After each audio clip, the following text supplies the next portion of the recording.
അങ്ങനെ നമ്മുടെ ബോർവെൽ പൊക്കുന്ന മെഷീനാണിത്.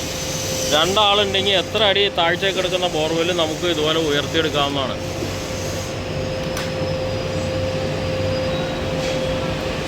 ഒരു 1.5 HP മോട്ടർ, ഒരു റിവേഴ്സ് ഫോർവേഡ് സ്വിച്ചൊക്കെ വെച്ചിട്ട് ഗിയർ വെച്ചിട്ട് ആണ് നമ്മളിത് ചെയ്തേക്കണത്.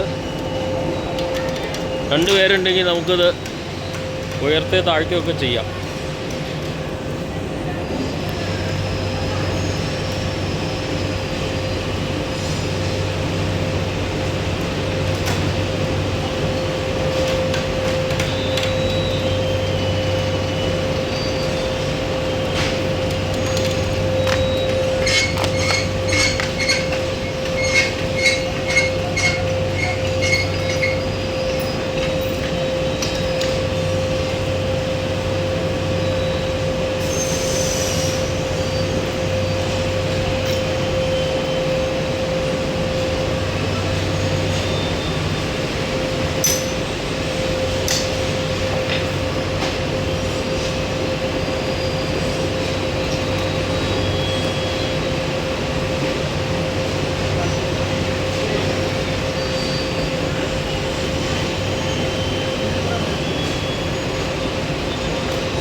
നമ്മൾ പൈപ്പ് ഊരിൻ്റെ ഒപ്പം തന്നെ ഇതിങ്ങനെ മുകളിൽ നിന്ന് പതുക്കെ ഇറങ്ങി വന്നോളൂ.